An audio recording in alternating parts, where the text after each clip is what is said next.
여러분 만나뵙게 돼서 반갑습니다. 제가 강의하기 전에, 설교하기 전에, 이번에 이제 전체 주제가 준비된 자입니다. 왜 제가 이 제목을 정했는가 하면, 아마 여러분들은 앞으로 이제 어떤 사역을 하게 될지, 또 어떤 목회자가 될지, 선교사가 될지, 뭐 어떤 사역을 하게 될 텐데, 그 사역에 대해서 여러 가지 많은 생각도 있을 거라고 봅니다. 근데 제가 목회를 하고 나서 보니까 너무 고민 안 하셔도 됩니다. 고민한다고 되는 것도 없고 안 되는 것도 없습니다. 근데 이제 문제는 뭐냐면 사람이 준비되면 하나님은 어떤 형태로든지 그 사람을 쓰십니다. 문제는 준비가 안 되는 게 문제입니다. 준비가 되어 있는데 하나님이 그 사람을 안 쓰신다는 법은 없습니다. 그렇지 않습니다. 준비만 되어 있으면 하나님은 틀림없이 그 사람을 들어 쓰실 것입니다. 여러분 나눠드린 팜플렛을 보면 디모데후서 2장 21절 말씀 있죠. 우리 한번 다 같이 읽어보겠습니다. 시작. 그러므로 우리는 깨끗하게 하며 이익을 그릇이며 거룩하고 주인의 쓰심에 합당하며 모든 선한 일에 준비하는 이야기하라. 여기 보면 주인의 쓰심에 합당하다. 자기를 깨끗하게 하고 거룩하고 이러면 주인이 쓰시기에 합당한 겁니다. 그분이 알아서 다 쓰십니다. 여러분 너무 걱정하지 말고 여러분 자신을 준비하는 일에 집중할 수 있게 되기를 바랍니다. 제가 이번 수련회 5가지 주제로 여러분에게 말씀드릴 텐데 뭐 다른 것도 많이 있겠지만 여러분이 영적인 가난과 그리고 믿음과 사명감과 성령의 능력과 고난이라고 하는 5가지 분야에서 여러분이 준비된다면 여러분도 하나님께 귀하게 쓰임받게 될 거라고 믿습니다. 잠깐 기도하고 시작하겠습니다. 하나님 아버지, 이번 수련회를 통해서 우리 모두가 다 하나님 앞에서 우리 자신들을 돌아보며 하나님의 음성 듣기를 원합니다. 주의 성령을 통하여 우리 각자에게 말씀하여 주옵소서. 우리를 깨우쳐 주옵소서. 우리의 어두운 눈을 열어 주옵소서. 우리의 마음이 새로워지게 하셔서 우리의 삶 속에서 하나님의 역사를 경험할 수 있도록 인도하여 주옵소서. 오늘 시간에 마태복음 5장 3절의 말씀을 통해 영적 가난에 대해 생각할 때 하나님 아버지 우리 모두가 다 하나님 앞에 영적으로 가난한 자를 되어서 하나님께 부름받은 자로 쓰임받는 삶을 살아가게 하여 주옵소서. 예수님 이름으로 기도하옵나이다. 네. 이 마태복음 5장 3절의 말씀은 우리가 정말 잘 아는 말씀이죠. 사강수의 첫 말씀이기도 하고 매우 중요한 말씀입니다. 근데 심령이 가난한 자라는 말이 무슨 뜻인지를 사람들이 잘 모르는 것 같습니다. 그래서 제가 오늘 먼저 이 의미를 여러분에게 설명해 드릴 텐데 여러분 결론만 듣지 말고 무슨 근거로 제가 그런 결론을 말하는지 여러분들이 성경을 통해서 그 내용들을 꼭 확인할 수 있게 되기를 바랍니다. 심령이 가난하다고 하는 것은 실제 상태를 말하는 게 아니라는 것을 꼭 기억하셔야 합니다. 그러니까 우리가 경제적으로 가난하다 아닙니다. 물론 누가복음 6장 20절에 가보면 거기는 심령이라는 말이 빠져있죠. 그러니까 거기는 경제적인 가난을 의미하는 걸 겁니다. 그러나 마태는 심령이라는 말을 집어넣음으로써 분명히 다른 의미를 우리에게 말하려고 한 것입니다. 두 번째, 흔히들 오해하는 것처럼 심령이 가난한 자는 마음이 가난한 자가 아닙니다. 그게 아닙니다. 그러니까 마음이 가난하다는 것도 실제 상태를 얘기하는 거잖아요. 내가 욕심이 없다든지 뭐 등등 그런 게 아니라 이런 말입니다. 찬송가 427장에 마음 가난한 사람 복 있나니 잘못된 가사입니다. 심령이 가난한 것입니다. 그러면 심령이 가난하다는 것은 무엇이냐? 이것은 실제 상태를 말하는 게 아니라 내 자신을 바라보는 태도를 말하려고 하는 것입니다. 이거를 굳이 표현하자면 영적 가난이라. 그러니까 이거는 경제적인 가난이나 마음의 가난 같은 실제적인 상태가 아니라 내가 나를 어떻게 바라보느냐 하는 영적인 가난을 말하는 것이라는 것을 여러분들이 기억을 하셔야 됩니다. 자, 거기 3번을 보시면 죄인에게는 문제가 있는데 크게 두 가지가 있어요. 하나는 실제 상태가 문제입니다.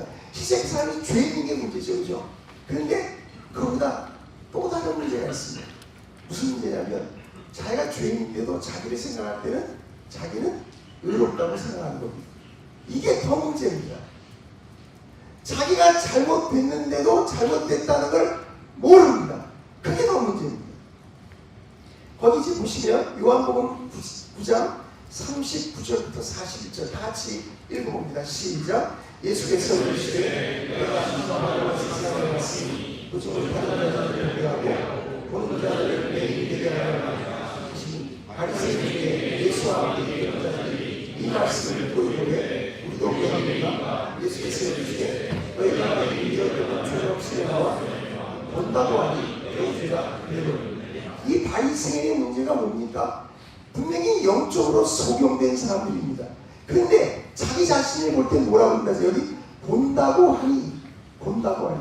자기 본다고 생각. 나는 맹인이 아니다. 난 소경이 아니다. 내가 뭘 모르나 다 안다라고 자부하는 것입니다. 이게 문제입니다. 실제 상태도 나쁘지만 그런 자신을 왜곡되게 바라보고 있는 그것이 더 문제라는 말입니다. 두 번째, 로마서 1장 20절에 보면 사도 바울은 이방인들의 죄악상을 열거할 때 스스로 지혜 있다 하나 어리석게 되어라고 썼습니다.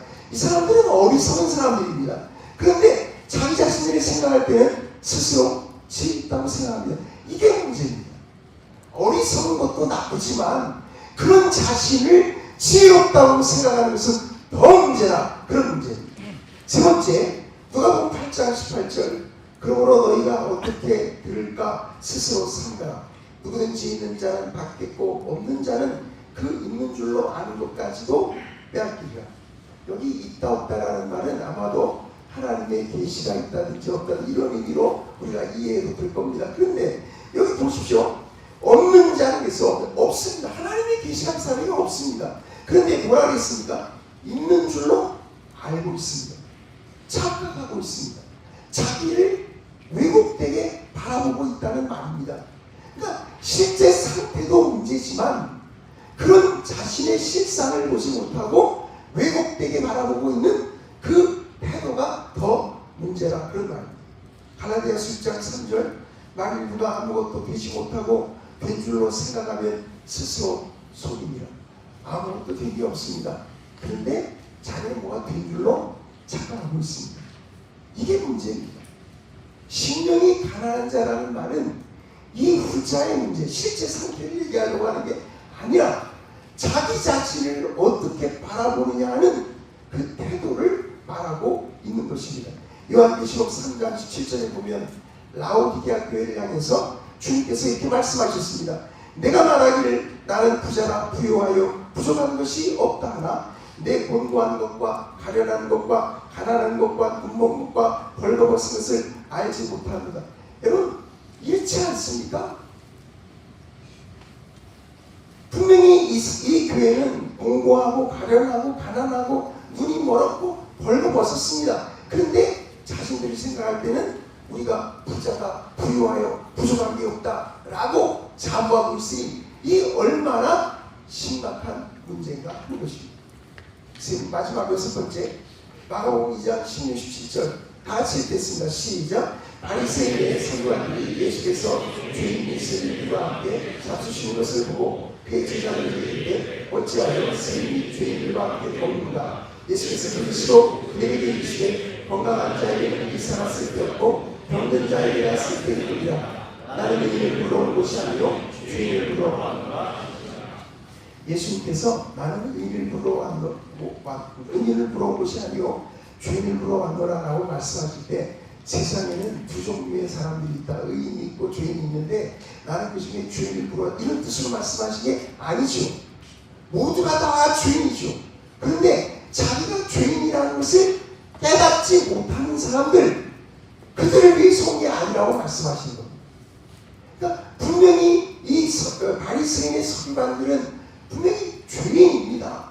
그런데 자기를 생각할 때는 자신들은 의인이라고 착각하고 있는 것입니다. 실제 상태도 나쁘지만 그런 자신을 왜곡되게 바라보는 그 태도가 더 문제라는 말입니다. 그런 말입니다. 여러분 잘 기억해 두세요. 심령이 가난하다는 말의 의미는 실제 상태를 지적하는 게 아니라 그런 내 자신을 바라보는 나의 그 태도를 말하고 있는 것입니다. 죄인의 문제는 실제 상태도 문제지만 자신을 왜곡되게 바라보고 있는 것이 더 심각한 문제라는 의미입니다. 그런 것입니다. 따라서 우리가 심령이 가난한 자가 무엇인가를 말할 때 이것은 분명히 마음이 가난한 것을 얘기하는 게 아닙니다. 영적으로 가난한 것이고 그것은 자기를 바라보는 태도를 의미하는 말입니다. 마틴 로이드 존스의 산상수훈을 읽어보시면 로이드 존스는 놀랍게도 이 설명을 잘 했으면 좋겠어요. 거기 보면 심령이 가난하다는 게 무슨 말이냐? 그건 자신에 대한 태도를 말하는 것이다. 물론 이건 사전적인 정의지만 그분은 이 말의 의미를 정확하게 짚은 거예요. 여러분 영적으로 가난하다는 말은 자기 자신을 바라보는 태도가 올바르게 되었다는 의미입니다. 그런 의미입니다. 우리가 그리스도인이 될 때 어떤 변화가 일어나냐? 그리스도인이 되기 전에는 자신을 왜곡되게 보고 살았습니다. 그런데 그리스도인이 될 때 그 왜곡된 일이 바뀝니다. 자기의 있는 실상을 보게 됩니다. 왜요? 하나님을 알았기 때문입니다. 하나님 앞에서 자신의 실상을 봄으로써 심령이 가난한 자가 되게 됩니다. 하나님께서 우리에게 새로운 눈을 열어주신 것이라고 할 수가 있습니다. 그러니까 그리스도인이 될 때 누구나 다 심령이 가난한 자가 돼요. 그렇게 됩니다. 그리고 그렇게 된다면 그 사람의 실제 상태도 변화가 올 것입니다. 자, 이게 무슨 말인가를 제가 보여드리죠. 거기 1번 보세요. 고린도전서 3장 18, 19절 다 함께 읽어보겠습니다. 시작.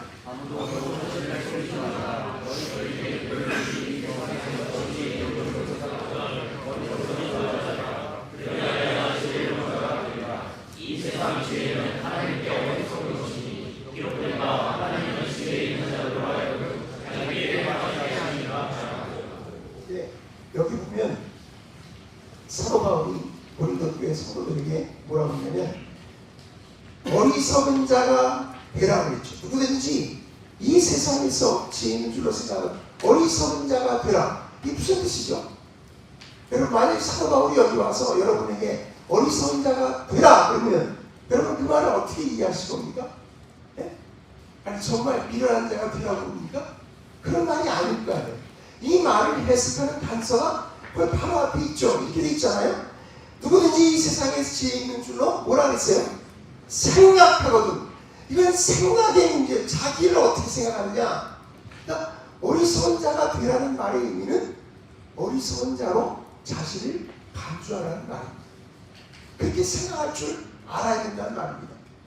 왜냐하면 하나님 앞에서 자신을 보니 자신이 어리석은 존재라는 것을 인정하지 않을 수 없게 된 것입니다. 여기 있잖아요. 이 세상 지혜는 하나님께 어리석은 것. 이겁니다. 하나님께. 하나님 앞에서 자신의 실상을 보니 자기가 어리석은 자라는 사실을 깨닫고 인정하지 않을 수 없게 되었다는 말입니다. 시편 73편 22절에 보면 시편 기자가 이렇게 말하죠. 내가 이같이 우매무지함으로 주 앞에 짐승이오라. 여러분 생각해 보세요. 이 시편 기자가 어떤 사람일까요? 짐승처럼 어리석다는 거잖아요. 이 사람은 그런 사람일까요? 아니잖아요. 근데 왜 이렇게 말하죠? 여기 있어요. 주 앞에 짐승이라. 하나님 앞에 서서 보니 자기는 우매무지한 짐승과 다를 바 없다는 것을 인정하지 않을 수 없는 겁니다. 심령이 가난해진 것입니다. 창세기 18장 27절에 보면 아브라함이 하나님 앞에 머물러 있으면서 하나님과 이렇게 대화를 하지 않습니까? 그때 하는 말입니다. 나는 티끌이나 재와 같사오니 밤이 죽게 마련하리라. 왜 아브라함이 자신을 티끌이나 재와 같다고 말을 합니까? 그는 하나님 앞에 자신을 보기 때문에 심령이 가난한 자. 사도 바울은 고린도후서 12장 11절 12절에 이렇게 기록해 내는 읽어보시죠. 시작. 내가 어리석은 되었으나 너희가 억지로 시킨 것이니 나는 너희에게 칭찬을 받아야 마땅하구나. 내가 아무것도 아니라 지극히 크다는 사도들보다 조금도 부족하지 아니하니라. 사도의 표적인 이것은 내가 너희 가운데서 모든 찬물과 표적과 기사와 능력을 하는 것이다. 사도 바울이 나는 너희에게 칭찬을 받아야 마땅하다. 지극히 크다는 사도들보다 내가 조금도 부족할 게 없다. 지키잖아요. 일종의 자기 과시죠. 그래서 여기 뭐라 하냐면 내가 어리석은 자가 되었다 이렇게 말하는 거예요. 어리석은 줄 알면서 자기를 변명하려고 그런 말을 할 수밖에 없어서 지금 얘기하는 거죠. 그러나 사도 바울이 이 말을 하면서 중요한 말을 했죠. 거기 뭐라 그랬냐면 내가 아무것도 아니나 그랬죠. 내가 아무것도 아니나. 이게 뭡니까?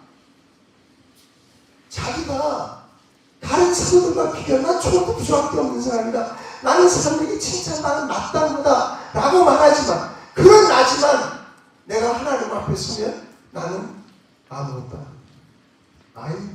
나는 아무것도 아니다. 이게 사도 바울의 자기 자신을 바라보는 태도를 잘 보여주는 말씀입니다. 그는 심령이 가난한 자였던 것입니다. 누가복음 18장에 나오는 바리새인과 세리의 비유를 우리가 잘 알지 않습니까? 두 사람이 어느 날 성전에 기도하러 갔는데 바리새인은 서서 따로 기도했다고 되어 있습니다. 이렇게 기도했다는 거예요. 하나님이여, 나는 다른 사람들 곧 토색 불이 간음을 하는 자들과 같지 아니하고 이 세리와도 같지 아니함을 감사하나이다. 나는 일에 2번씩 금식하고 또 소득의 11조를 드리나이다. 나는 이게 자기가 자기를 어떻게 생각하는지를 지금 드러내고 있는 말들이잖아요. 하나님, 내가 이 사람들과 같지 않은 건 내가 감사합니다. 나는 이 사람들보다 나은 사람입니다. 이거죠. 나는 윤리적으로나 종교적으로 훌륭한 사람. 이런 얘기하는 거잖아요. 그는 하나님 앞에서 자신을 보지 못했기 때문에 이렇게 말할 수밖에 없는 거예요. 그런데 세리 보십시오.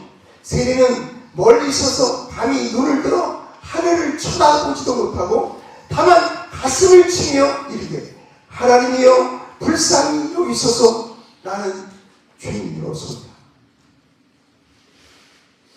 왜 그럴까요? 세리는 하나님 앞에서 자신의 실상을 보게 됐습니다.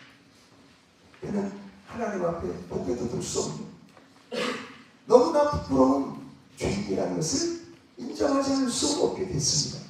그저 하나님의 자비만을 구할 수밖에 없는 존재라는 것을 깨닫게 된 것이죠. 이게 영적으로 가난한 사람의 모습입니다. 여러분, 우리가 하나님을 알게 되면 자신의 실상을 보게 됩니다. 그래서 영적으로 가난해집니다. 그렇게 자신만만하던 사람이 하나님 앞에 서고 나면 그 모든 것들이 다 꺾이고 맙니다. 하나님은 우리에게 그런 은혜를 베풀어 주십니다. 그래서 하나님께서 나를 보시는 것처럼 내가 나를 볼 수 있는 눈을 갖게 해 주십니다. 그게 심령이 가난한 자. 그 조나단 에드워즈의 글에 보니까 이런 대목이 있더라고요. 제가 오늘 적어드렸는데 한번 보세요. 심령이 가난한 자는 자신의 자금과 약함과 가난을 느끼는 사람입니다. 그는 위대하신 여호와의 위대함, 그 영광과 권세를 본다. 그래서 그것을 볼 때 그는 자신의 눈에 얼마나 하찮은 존재로 떨어지고 마는가. 그는 경탄하고 놀란 눈으로 하나님의 권세와 영광과 뛰어난 아름다움을 보고서 감미로운 놀라움으로 충만해진 후에 그의 눈을 내부로 자신에게 돌려서 그가 얼마나 작고 비참하고 무력한 피조물인가를 알게 될 때 그는 이 위대하신 하나님의 존재에서 얼마나 겸손해지고 자신에 대해 얼마나 비천한 생각이 들고 얼마나 자신을 무시하게 되는가. 그래서 자신은 하나님과 같은 영광스러운 분이 조금이라도 주목해야 할 가치가 없는 삶을 알게 된다. 에도 자기도 영적으로 가난해 본 사람이에요.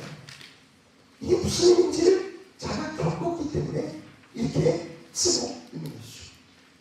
두 가지만 제가 여러분에게 적용하겠습니다. 첫째, 신령이 가난한 사람은 자기 기준으로 자기를 보지 않습니다. 사람들이 힘들어하는 이유 중에 하나는 뭐냐면 자기 기준으로 자기를 보기 때문에요. 사실 자기 기준으로 자기를 보면 다 괜찮아요. 물론 안 그런 사람도 가끔 있지만 대체로 자기 기준으로 자기를 보면 다 괜찮다고 생각해요. 그러나 신령이 가난한 자는 그렇지 않죠. 하나님이 자신을 보시는 눈으로 자기를 보기 때문에 괜찮지 않아요. 자신의 비참함과 초라함과 어리석음과 약함을 절실하게 깨닫게 된다는 말입니다. 고린도후서 10장 12절 18절에 이런 말씀이 나옵니다. 우리는 자기를 칭찬하는 어떤 자로 더불어 감히 짝하며 비교할 수 없느나 그러나 그들이 자기로서 자기를 비하이고 자기로서 자기를 비교하니 지혜가 없다는 사람. 옳다 인정함을 받은 자는 자기를 칭찬하는 자가 아니요 오직 주께서 칭찬하시는 자들. 주인이 나를 어떻게 보시느냐가 중요하지 내가 나를 어떻게 평가하느냐는 아무 가치 없다 이 말이죠. 둘째, 신령이 가난한 자는 다른 사람의 기준으로 자기를 보지 않습니다. 많은 경우에 사람들이 다른 사람들의 기준으로 자기를 보기 때문에 이제 이게 피곤한 거예요. 이게 비교의식이 생기고 경쟁심도 생기고 벌써 열등감도 느끼고 우월감도 이런 것들이 다 거기서 나오잖아요. 그죠? 거기서. 그러나 영적으로 가난해지면 그런 것들이 근본적으로 치유가 됩니다. 하나님 앞에서 자신을 보기 때문입니다.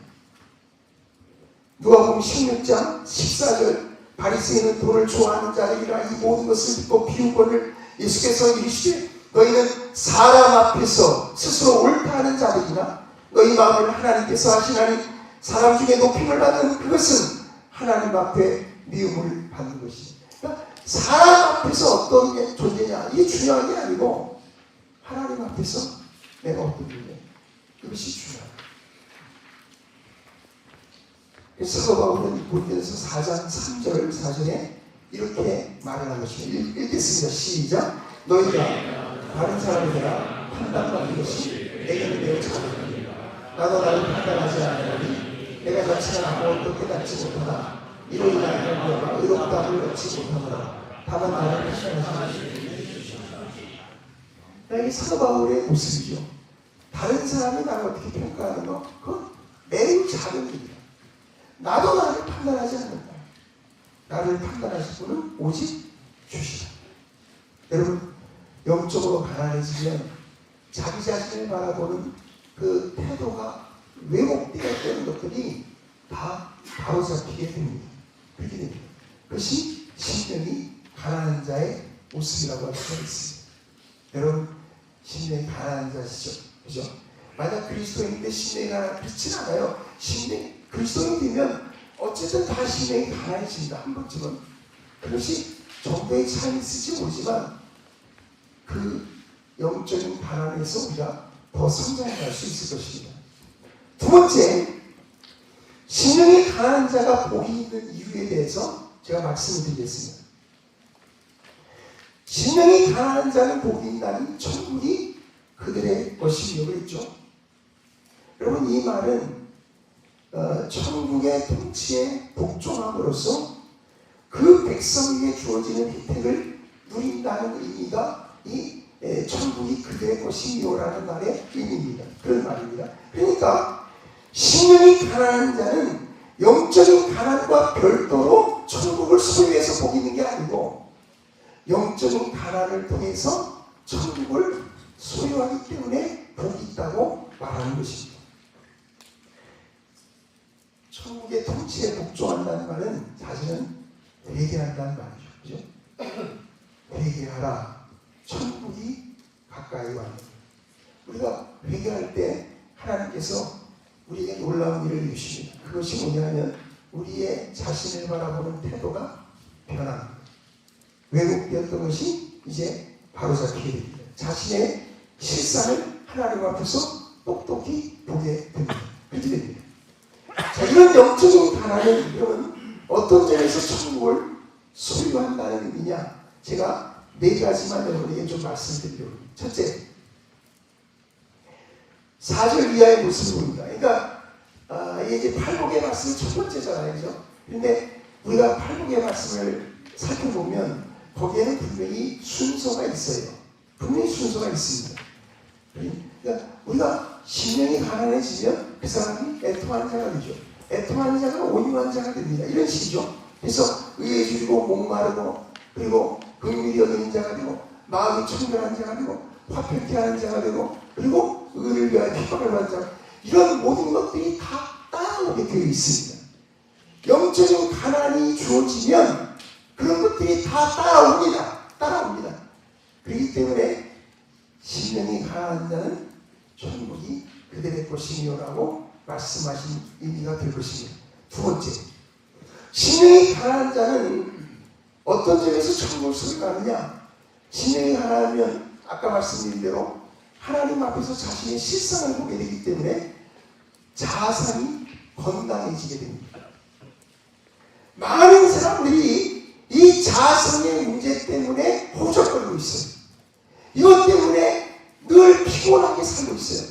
끊임없이 열등감과 우월감 사이를 왔다 갔다 하면서 살 수밖에 없는 것이, 왜냐하면 자아상이 건강하지 않아서요.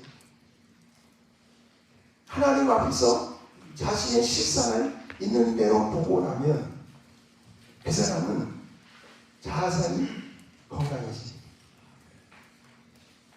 다른 사람과 비교하고 경쟁하고 이런 게 별로 의미가 없습니다. 다른 사람들이 나를 어떻게 평가해, 그게 중요하지 않습니다. 하나님이 나를 어떻게 보시는가, 그것만이 중요합니다. 우리가 이런 거죠. 만약에 롯데월드타워 앞에 가서 말이죠, 거기서 그 빌딩을 이렇게 쳐다보고 있으면 무슨 생각이 들어요? 야, 대단하다, 굉장히 높구나, 이 생각이 들겠죠. 그런데 여러분이 만약 비행기를 타고 하늘에 올라가서 내려다보면 어떻게 돼요? 롯데월드타워나 그런 무슨 2층 빌라나 그게 다 거긴 거예요. 그와 같은 일이 일어납니다. 그와 같은 일이 일어납니다. 제가 전도사 시절에 고등부를 한 적이 있는데, 고등부 때 이런 얘기 한 번 했더니 어떤 여자 학생이, 고2 학생이 쫓아왔어요. 그래가지고 자기 고민을 얘기하는 거예요. 근데 무슨 고민이냐면 얼굴이 피부가 검어해, 얼굴이. 그러니까 여자아이가 늘 이게 고민인 거예요. 근데 그 아이가 하나님 앞에서 자신의 실상을 보는 것을 생각하면서 자유함을 얻기 시작했어요. 저는 그런 게 굉장히 중요하다고 생각합니다. 많은 사람들이 이 자아상의 문제가 해결이 안 돼서 힘들어하는 거예요. 사역자들도 마찬가지예요. 자아상이 건강하면 사실은 목회하기는 수월해집니다. 자아상이 왜곡되어 있으면 목회는 너무너무 힘듭니다. 그럴 수밖에 없어요. 여러분이 하나님 앞에서 심령이 가난한 자가 되시길 축원합니다.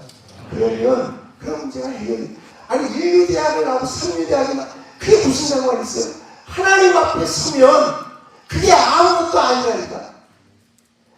그 사람이 무슨 아무리 좋은 차를 몰고 내가 좋은 차를 몰고 그런 게 무슨 의미가 있냐면 사람들이 그런 것 때문에 피곤해하는 거예요.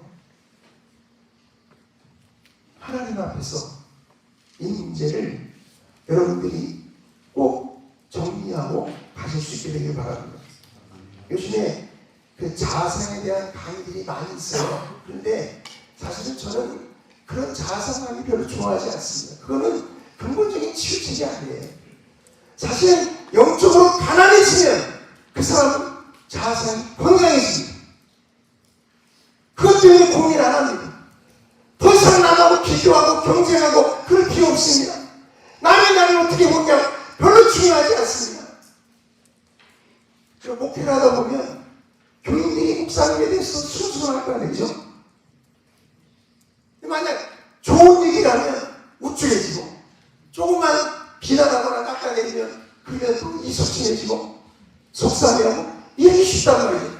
그러나 영적으로 가난해지면 그런 것에서 자유합니다. 그게 별이 아니라 하나님이 그런 은혜를 우리에게 주시기를 바랍니다. 자, 세 번째 기도의 도구입니다. 영적으로 가난해지면 그 사람 기도에 힘쓰게 됩니다. 왜 우리가 기도를 안 할까요? 괜찮으니까 기도를 안 하는 거예요. 괜찮거든 기도를 안 해도. 기도 안 해도 살만하거든. 기도 안 해도 별로 부족하다고 느끼지 않거든. 그 기도를 안 합니다. 왜 우리가 기도를 합니까? 하나님 앞에서 내 자신이 너무 초라하고 너무 부족하고 너무 무능하니까 하나님 앞에 나가서 부르짖을 수가 없는 거예요. 부르짖지 않을 수 없는 거예요. 제가 교회를 개척했는데 교인들이 안 오잖아요. 이제 제가 그때 그런 기억이 나는데 교계 신문이나 이런 그 목회 잡지 같은 데 보면은 개척 1년 만에 100명 돌파하고 3년 만에 300명 이런 기사들이 가끔씩 나오거든요. 근데 저는 그거 볼 때마다 나는 뭐야 이거 아니 1년 만에 100명 대 100명 한 거야. 개새끼 하나 없이 나는데 이거 뭐지? 이런 생각이 들잖아요. 그런 생각이 들죠. 하나님 앞에서 참 무력함을 느끼지 않을 수가 없어요. 한 사람도 오게 할 수 없습니다. 그래서 제가 기도했어요. 하나님 앞에서 하나님. 제가 늘 저는 맨 앞자리에 앉아서 기도하는데 제가 그때부터 그렇게 기도했어요. 손을 들고 제가 기도했어요. 제가 왜 손을 들었냐면 하나님 저 좀 도와주세요. 저 안 도와주면 어떡하죠? 저 목회 어떻게 해요? 난 할 수가 없는데 하나님 도와주셔야 돼요. 저 좀 도와주세요. 그리고 매달렸어요.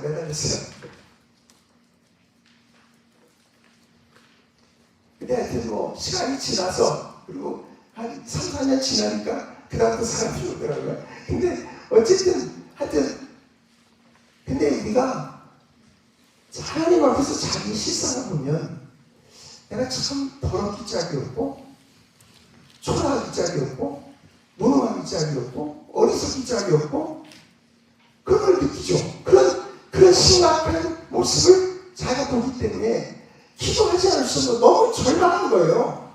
하나님 앞에 나가서 하나님 저 좀 도와주세요. 저 좀 도와주세요. 영적으로 가난하지 않으면 기도를 하지 않습니다. 기도 안 해도 될 것 같은 거죠. 기도 안 해도 괜찮거든요. 그래서 목회를 망칩니다. 그래서 목회가 어려워지죠. 여러분 목회를 하시려면 기도하셔야 합니다. 기도 훈련하셔야 돼요. 여러분이 하나님 앞에 나가서 간절히 매달려 기도하는 그 훈련을 평생 해나가셔야 돼요. 그래야 그 속에서 하나님의 도움을 경험하고 하나님의 놀라운 역사들을 경험할 수가 있게 된단 말이에요. 그 브루스 웨이브 한 말을 여러분 보시죠. 하나님의 기도를 정하신 한 가지 중요하고 중대한 이유는 우리를 자신에게 이끌고 우리가 자신을 얼마나 절실하게 필요로 하는지 알게 하고 자신의 자신이 우리에게 전부라는 사실을 잊지 않고 깨닫도록 하기 위한 장치가 하는 데 있다. 우리는 약하지만 하나님은 강하시다. 우리는 어리석지만 하나님은 지혜로우시다. 우리는 믿을 만한 존재가 못 되지만 하나님은 신실하시다. 우리는 무지하지만 하나님은 모든 것을 아신다. 우리는 가난하고 공허하지만 하나님은 부유하고 충만하시다. 그래서 기도하게 하신대요. 영적으로 가난해지면 그 사람들은 누가 시키지 않아도 하나님 앞에 엎드릴 수밖에 없어요. 하나님께 기도로 매달리지 않을 수 없게 됩니다. 마지막 네 번째, 심령이 가난한 자가 복이 있는 것은 천국을 소유하기 때문인데 그 의미 중에 하나가 이겁니다.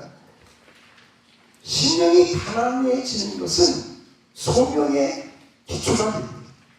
소명의 기초가 됩니다. 무슨 얘기냐면 하나님이 어떤 사람들을 이렇게 부르십니다. 그죠? 하나님 우리를 부르시잖아요. 그죠? 하나님을 부르시는데 그 부르실 때 하나님이 누굴 부르시냐는 말이죠. 자만심에 가득 차 있는 사람을 하나님이 부르실까요? 그렇게 하지 않으세요. 그 사람이 아무리 유능하고 학식이 많고 무슨 재주가 좋고 그래도 그 사람이 하나님 앞에 영적으로 가난하지 않으면 하나님이 부르시지 않아요. 왜 그럴까요?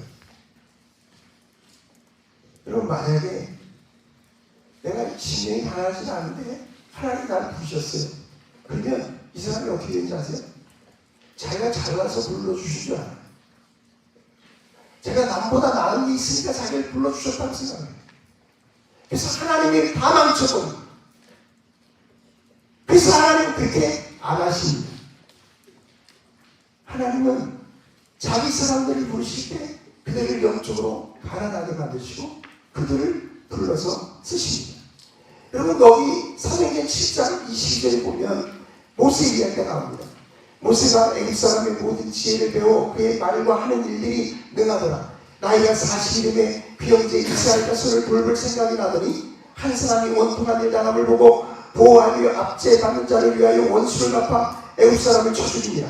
그는 그의 형제들이 하나님께서 자기의 손을 통하여 구원해 주시는 것을 깨달으리라고 생각하였으나 그들이 깨닫지 못하였더라.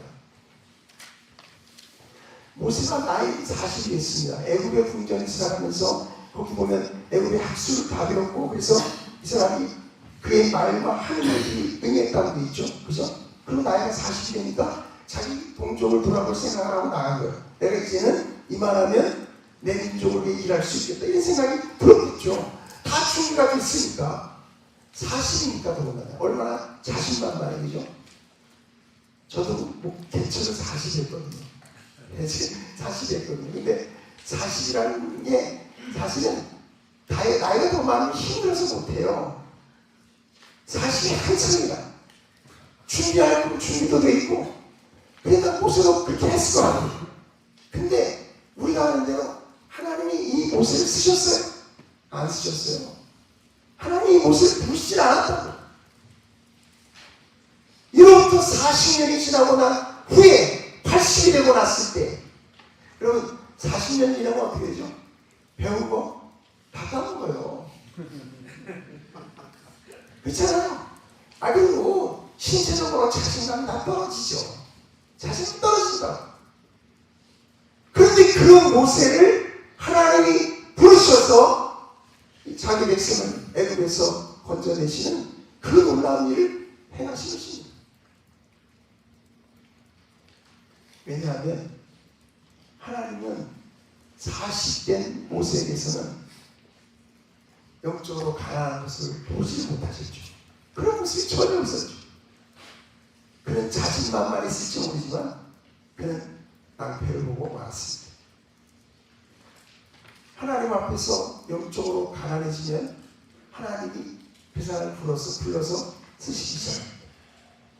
하나님 이렇게 하시죠. 이사야 보세요. 이사야 6장입니다. 우시야 왕이 주중에 내가 본 주 주께서 높이 들린 보좌에 앉으셨는데 그의 옷자락은 성전에 가득하였고 스라들이 모시었었는데 각기 6 나귀가 있어 그 둘로는 자기의 얼굴을 가리었고 그 둘로는 자기의 발을 가리었고 그 둘로는 날며 서로 불러 이르되 거룩하다 만군의 여호와여 그의 영광이 온 땅에 충만하도다 하더라. 그때 내가 말하되 바로다 나의 망하게 되었도다. 나는 입술이 부정한 사람이요 나는 입술이 부정한 백성 중에 거주하면서 만군의 여호와이신 왕을 되었음이로다 하였더라. 내가 또 주의 목소리를 들으니 주께서 이르시되 내가 누구를 보내며 누가 우리를 위하여 갈고 하시니 그때 내가 이르되 내가 여기 있나이다 나를 보내소서 하였더니. 이사야의 소명을 기록한 명이잖아요. 그죠? 하나님 이사야를 어떻게 부르셨나요? 그냥 부르신 게 아니에요. 하나님은 먼저 이사야에게 하나님의 그 거룩함 앞에 서게 하셨어요. 이 거룩하다 만군의 여호와여 그 영광이 온 땅에 충만하다. 그 하나님의 거룩한 영광 앞에서 이사야가 어떻게 했습니까? 자기의 실상을 보게 된 것이 이렇게 말했잖아요. 화로다 나여 망하게 되었도다. 나는 입술이 부정한 사람이요 나는 입술이 부정한 백성 중에 거주하면서 만군의 여호와이신 왕을 되었음이로다. 나는 이제 망했다. 자신의 그 부정함, 그 더럽고 추한 그 자신의 모습을 이사야는 그 안에서 똑같이 본 거죠. 그런데 하나님은 그런 이사야를 부르신 거예요. 그런 걸 보내신 것입니다. RCS북을 쓴 책에 보면 이 장면을 이렇게 설명했어요. 성경에서 순전한 인격을 대표하는 사람을 뽑으라면 아모스의 아들 이사야를 줄 수 있다. 그는 온전하고 흠이 없는 사람이었다. 그와 동시대 사람들은 그를 민족 가운데 가장 의로운 사람으로 여겼다. 그는 미덕의 전형으로 존경받았다. 그런데 그가 갑자기 거룩하신 하나님을 뵙게 되었다. 그리고 그 순간 그의 자긍심은 산산조각나고 말았다. 한순간에 그는 거룩함의 절벽이 주신 하나님의 눈앞에 발가벗겨지듯 온전히 드러나게 되었다. 다른 사람들과 비교할 때 이사야는 자신의 고귀한 인품의 긍지를 느낄 수 있었다. 그러나 궁극적인 기준에 자신을 비춰보는 순간 그는 도덕적으로나 영적으로나 완전히 파괴되고 말았다. 그는 산산이 해체되고 부서졌다. 순전한 인격이라 자부했던 마음이 완전히 사라졌다. 이런 이사야를 하나님은 부르신 것입니다. 그리고 그를 쓰신 거죠. 여러분, 영적으로 가난한 것은 하나님이 우리를 부르시는 중요한 근거가 됩니다. 여러분이 신학일 때 하나님 앞에서 영적으로 가난한 자가 되어야 합니다. 그게 무슨 의미가 깊이 경험하셔야 합니다. 그럴수록 하나님의 은혜가 더 크게 역사할 것입니다. 사도 베드로는 우리가 어떻게 부름받았는지 잘 알죠. 그가 갈릴리 바닷가에서 고기를 잡다가 밤새 고기를 잡았지만 잡은 게 없었습니다. 근데 주님께서 깊이 내려와서 그물을 던져 고기를 잡으라고 하는 그 말씀을 듣고 가서 그물을 내렸을 때 고기가 너무 많이 잡혔어요. 그물이 찢어지게 됐다. 그리고 2배 가득 채움에 배가 잠기게 됐다. 그렇게 성경이 말하고 있어요. 얼마나 놀랍습니까? 그죠? 그 인쇄된 거 보시면 거기 이렇게 돼 있어요. 이는 자기 및 자기와 함께 있는 모든 사람이 고기 잡힌 것으로 말미암아 놀라고 세베대의 아들로서 시몬의 도업장인 야고보와 요한도 놀랐습니다. 놀랐다. 이게 뭘 놀란 것이요? 사도 베드로는 이 고기가 이렇게 엄청나게 잡히는 이 이점을 경험하면서 그는 하나님을 배웠던 것입니다. 그래서 그는 주여 나를 떠나소서 나는 죄인으로서이다 라고 말하지 않을 수 없었던 겁니다. 신명이 하나는 자인 거죠. 그런데 그런 베드로에게 주님이 뭐라고 하셨습니까? 무서워 말라. 이제부터는 내가 사람을 취한다. 하나님은 그런 베드로를 들어 놀라운 복음 전도자로 쓰시기 시작하십니다. 그렇게 되는 것입니다. 사도 바울도 마찬가지입니다.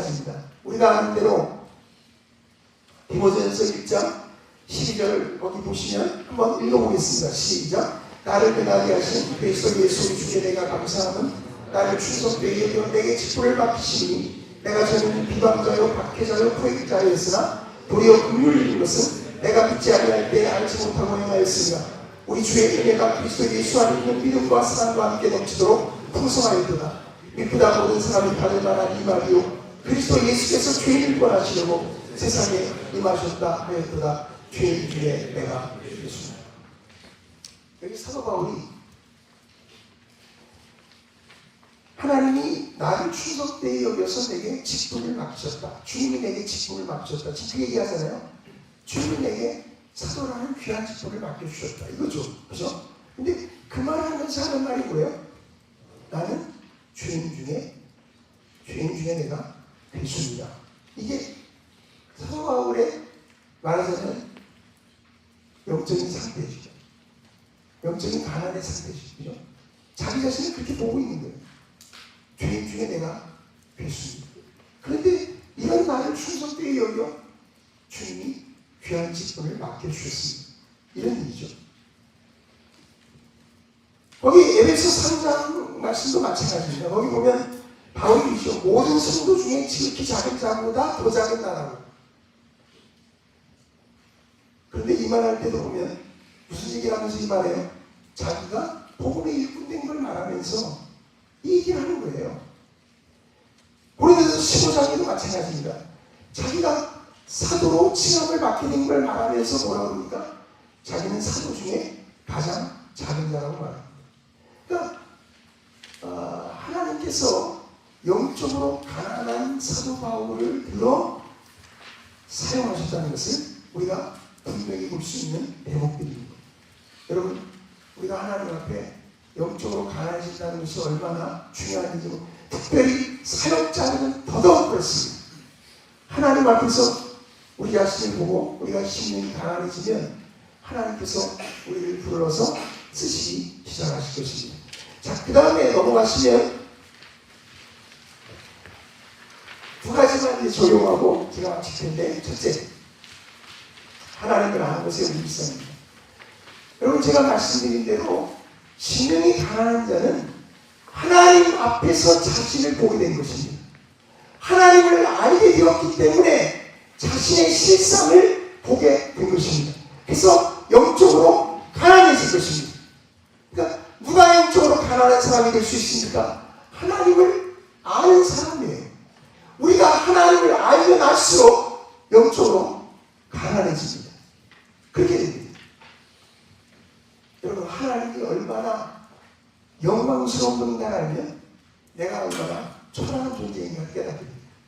하나님이 얼마나 지혜로우신 분인가를 알게 되면 내가 얼마나 미련한 존재인가를 깨닫게 됩니다. 하나님이 얼마나 부유한 존재인가를 알게 되면 내가 얼마나 가난한 존재인가를 깨닫게 됩니다. 하나님이 얼마나 강하신 분인가를 알게 되면 내가 얼마나 무능한 존재인가를 깨닫게 됩니다. 하나님이 얼마나 의로우신 분인가를 알게 되면 내가 얼마나 더러운 죄인인가를 깨닫게 됩니다. 그래서 영적으로 가난해집니다. 칼빈이 쓴 기독교 강해는 바로 이 영적 가난의 문제로 시작을 하고 있어요. 사실은요. 그 책이 이게 있잖아요. 제가 오늘 제목만 따왔는데 이게 있습니다. 하나님을 아는 것과 자신을 아는 것은 연결되어 있다. 자신을 아는 것이 없이 하나님을 아는 것은 없다. 하나님을 아는 것이 없이 자신을 아는 것은 없다.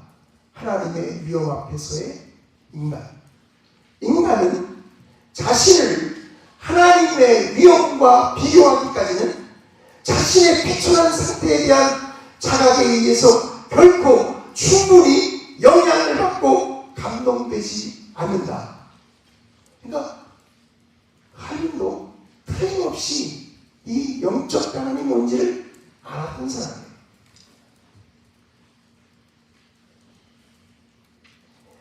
사실 오늘날 우리 사역자들의 문제는 뭐냐, 우리들이 하나님을 잘 모릅니다. 하나님을 심각하게 느끼지를 못합니다. 하나님의 존귀와 위엄과 능력과 그 위대하심 앞에 서보지를 못합니다. 그러니 편안해지지 않습니다.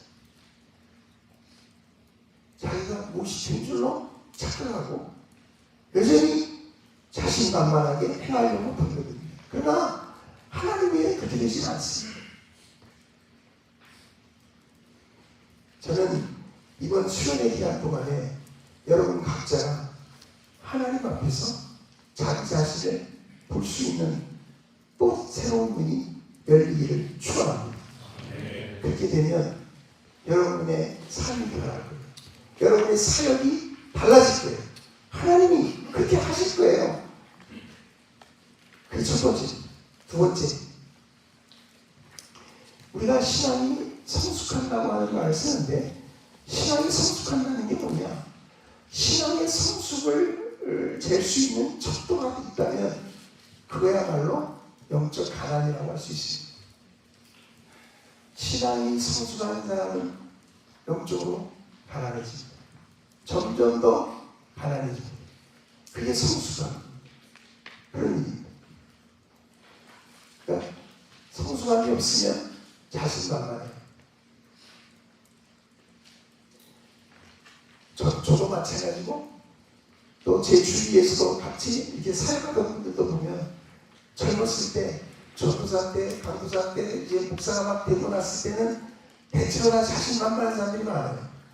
우쭐한 마음들이 많아요. 자기가 뭐가 된 줄을 자꾸 알아요. 근데 막상 하나님이 해보면 아시지만 그렇게 해서 일이 되지 않거든요.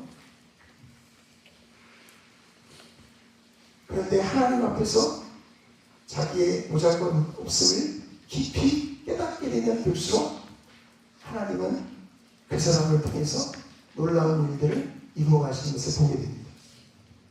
그게 하나님의 방법이에요. 조나단 에드워즈는 19살 때 보통 결심문을 썼다고 알려져 있죠. 이게 참 대단한 사람이죠. 19살이니까. 19살 때 그 결심문을 썼는데 그 전기를 쭉 읽어보면 그는 그 시절에 어느 때보다도 거룩함을 강력히 추구했어요. 하나님 앞에서 거룩한 사람이 되고자 무지히 애를 썼습니다. 그래서 결심문들을 써갔던 거예요. 그런 거죠. 그런데 그가 한참 세월이 지나고 나이가 든 다음에 그때를 돌아보면서 하는 말 중에 이런 말이 있더라고요. 제가 이렇게 적어놨는데 이후에 그랬던 것과 달리 그때는 그 19살 때 그 결심을 쓸 때는 나 자신이 모든 방면에서 극도로 미약하고 무능하다는 사실과 측량할 수 없고 그 끝을 알 수 없을 만큼 심각하고 은밀한 부패와 희망이 내 마음속에 있다는 사실을 내가 겪은 경험들을 통해 터득하지 못했다. 그렇게 거룩함에 이르려고 애썼지만 여전히 자기를 의지하고 있었고 그런 모습을 뒤에 가서 깨달은 거예요. 나중에 자기가 신앙이 성숙해지고 나서 보니 자기 안에 얼마나 부패한 본성이 있었는지, 얼마나 하나님을 의지하지 않고 자기 힘을 의지하려고 하는 그런 모습이 있었는지 이런 거를 깊이 깨닫게 된 거죠. 왜 이런 말을 하겠어요? 에드워즈는 시간이 가면서 영적으로 더 가난해진 거죠. 자신의 실상을 더 똑똑히, 더 분명하게 그는 본 것입니다. 그런 것입니다. 그것이 심령이 가난한 자. 주님은 말씀하셨습니다. 심령이 가난한 자는 복이 있나니 천국이 그들의 것이다. 이 말씀이 저와 여러분의 삶 속에 그대로 임하기를 축원합니다.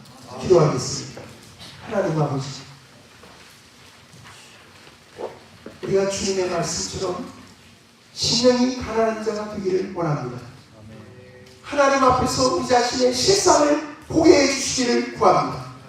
하나님의 영광 앞에서 우리가 얼마나 초라한 존재인지를, 하나님의 능력 앞에서 우리가 얼마나 무능한 존재인지를, 하나님의 지혜로우심 앞에서 우리가 얼마나 어리석은 존재인지를, 하나님의 의로우심 앞에서 우리가 얼마나 더러운 죄인인지를 보게 해 주옵소서. 그래서 우리가 영적으로 깨어지고 부서지고 낮아져서 오직 주님만을 의지할 수 있는 그런 복된 10년이 되기를 구합니다.